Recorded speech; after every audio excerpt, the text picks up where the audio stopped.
This is Johnny Nelson, and you're watching Sporting Icons. Okay, so I've just seen a post by Sky Sports. They've put out that between now and August the 20th, 6 shows that they're going to be showing on Sky Sports for boxing. So 6 between now and August the 20th. Firstly, that's kind of poor, okay, because that's quite a long time with only 6 fight nights. But what's worse is that only 2 of them are UK based. The rest of them are overseas. But yet Sky Sports is a British platform. Bit weird, isn't it? That's very weird. Sky Sports, pull your damn finger out. Now, that's not what I was going to talk about in this video. What I was going to talk about in this video, which I've been thinking about quite a bit over like the last few days, is I've noticed that every time Sky Sports Boxer put on a boxing event, that night after the show and of course the next day on a Sunday, there seems to be a lot of criticism. Poking at the fighters, Lawrence Coley and Joshua Boatty and all this kind of stuff, which is a far cry from what it was, say, a few months ago, where they were putting on fight nights like Amir Khan, Kell Brook, and Clarissa Shields, Savannah Marshall, and Chris Eubank Jr. and Liam Williams, and these kind of ones, these huge shows in Newcastle. Now it seems to have done a complete U-turn, whereas only a few months ago, people were talking about how they're closing the gap on Matchroom. Nowadays, they couldn't be further away from it. Now, I'm not saying that people who are saying that are necessarily wrong. I'm not saying that at all. And again, everybody has their own opinions and people are entitled to them. But from my perspective, how I look at it. Now, if you remember when Eddie Hearn left Sky Sports to go exclusive with DAZN, one of the things that he said was that he decided to make that move and not renew his contract with Sky Sports was because one of the most appealing things was that he gets to run the show on DAZN. Okay, so he gets to choose what fights are happening, when they're going to happen, without being told and interrupted what you can and can't do. So for me, I got the impression that Sky Sports were quite interfering with what it was that Eddie Hearn wanted to do. So Eddie Hearn would probably put on some fight nights or certain fights, whether it be on the undercard or even the main event, that he didn't particularly want to put on himself, but he's being told what to do by people behind the curtain at Sky Sports, i.e. non-boxing people. So if we move into now, you've got Sky Sports boxer Ben Shalom. I'm going to presume that if what Eddie Hearn is saying was true, if I heard that right, then that is probably going to be the case right now. So Ben Shalom, he's going to get like a lot of stick for certain fight nights. But ultimately, he's not really putting them all on himself. Is he choosing all those fight cards? Is he choosing every single fight and where to put them on and all that kind of stuff? Or are Sky Sports, people behind the curtain, who don't really know too much about boxing, are they the ones still in control? If Sky Sports are in control, then they need to back the hell off. If you are employing a promoter to put on boxing shows, then let your promoter do it. That would be my answer. Now, if that's not the case, and it's Ben Shalom who's been choosing it all, obviously, again, listen, he's surrounded by some good people, like a Savage Dan and Al Siesta and John Wisherson and quite a few others. But there's little tweaks that he can do to improve it. Now, sometimes you can get lost in the forest because all the trees look the same.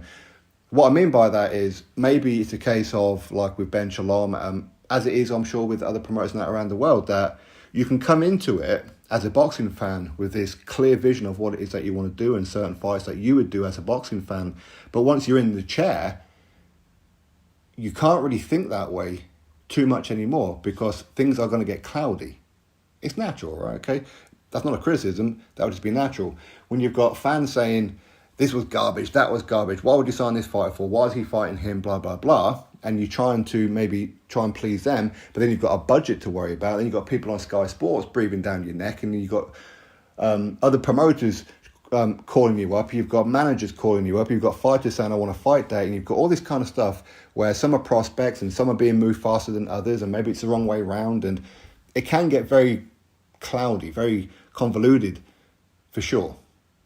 So maybe this could well be the situation, but hopefully at some point, if that is the case, of course, then maybe Ben Shalom can step back a little bit and just oversee things. Just take, a couple of hours to himself, interact with some boxing fans and say, okay, what is it that you think we should be doing? And then take it and run with it. Because as a boxing fan, as critical as we are quite easily pleased at times as well. There are certain fights that can be made within the boxer stable that are not being made that will get boxing fans on side and probably wouldn't cost a lot of money. Because again, when you look at it really, even though Sky Sports is the biggest sports platform in the UK by quite some distance, they actually have a smaller budget when it comes to boxing than, say, what Queensberry have at BT or Matchroom have at DAZN. They have a very small budget compared to them. So, I mean, firstly, it shouldn't be that case. It should be the other way around. I mean, surely Sky Sports should be giving Ben Shalom a whole heap of money. I mean, maybe they are, okay? Listen, I'm just pulling things out of the sky, okay? I don't know for sure one way or another. But if he can just make a couple of little tweaks here and there, then suddenly he's back in the race again where people are not criticising him, where people are not criticising boxing on Sky Sports, when they're starting to compare with, say, Matchroom. Now, granted, for like the first year, there was a lot of unfair criticism, of course. They was still building their stable and all that kind of stuff. And people were used to a certain standard on Sky Sports. But you can't get that standard straight away when you're having to restart a whole stable and pretty much start again. But now they've been in there for what must be about 2 years now coming up, then there are certain things you can do. There are. Now, personally, listen, I don't know what the whole situation is with, say, Adam Smith. I don't know. I'd like to see him back behind commentary, at least. Because like him or loathe him or agree with his opinions or don't, he's a storyteller and he will sell certain fights for you and sell certain fighters. Okay, he's pretty much a promoter on the microphone, isn't he? Doing the commentary. I think he's good for it. Now, granted, there's certain things that's going on behind closed doors that I'm not privy to. So maybe he can't come back. Maybe, I don't know, of what we're hearing may well be true. And if some of it's true and whatever else, obviously he can't come back, or at least not anytime soon. But hopefully what we're hearing isn't exactly true and he can come back. I think he's needed. I do. But I would hope that Sky Sports will give Boxing Ben Shalom more freedom. Give them freedom. Let Ben Shalom, let LCS, let John Wisherson, let all these guys look at the whole landscape of boxing and say, okay, let's make this fight and that fight and that fight. Granted, they've got budgets to work within, but it's not difficult. There are fights that can be made. And if certain fighters don't want to take certain fights, it's very simple. You take this fight, or we don't have anything for you. Because this is a business for us as much as it is for you. And sometimes you have to play the bad guy. You do. But there is a lot of unfair criticism. Of course, people are looking at the likes of, Lawrence Okoli's supposed to be the face of Sky Sports. Ain't looking too good. He's had 2 fights there now, and ain't looking good, is it? Joshua Buatsi didn't look great in his last fight, did he? Martin Bakole fights a nobody in Poland. These kind of things. Whereas you do get other fighters who are stepping up, but they don't get the headlines. They don't get the credit for it.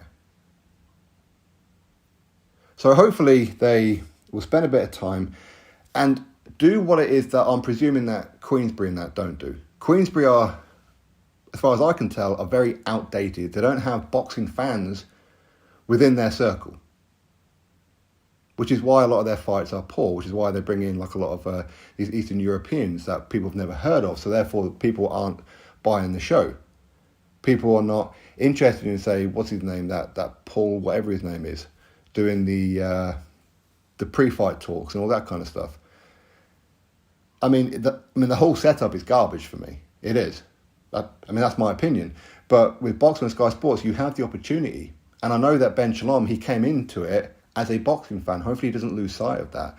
Think of every single fight card and every single fight on that card. Would I, the boxing fan, do I want to see that fight? Granted, some of them you can't, because obviously you're building some of them. And they're going to have to fight journeymen and journeywomen and that kind of stuff. But where possible, put on good fights. Now, if you was to say to any of these people over there at Sky Sports and that, do you know what it is boxing fans want? Yeah, of course we do. But do you really? And hopefully that's where they use their social media to really gauge what it is. Not take everything as pure criticism, but as constructive. don't be wrong, some people will just hate for the sake of hating, okay? But as a boxing fan, and I think I speak for most boxing fans, nobody wants to criticise. People want certain fights so deliver them. Deliver them. And I don't think it's too difficult. I think a couple of tweaks here and a couple of tweaks there, you're back in the race again. And people who are criticising right now, listen, you're never going to stop everybody. It is what it is. But a lot of people will get back on side. Oh, well, at least Sky Sports are doing this and Sky Sports are doing that. BT, what are you doing? DAZN, what are you doing? You need to get back to that stage. Anyway, as I said, I will bring back Adam Smith. For sure. Drop your thoughts below, click thumbs up, subscribe. Catch you next video.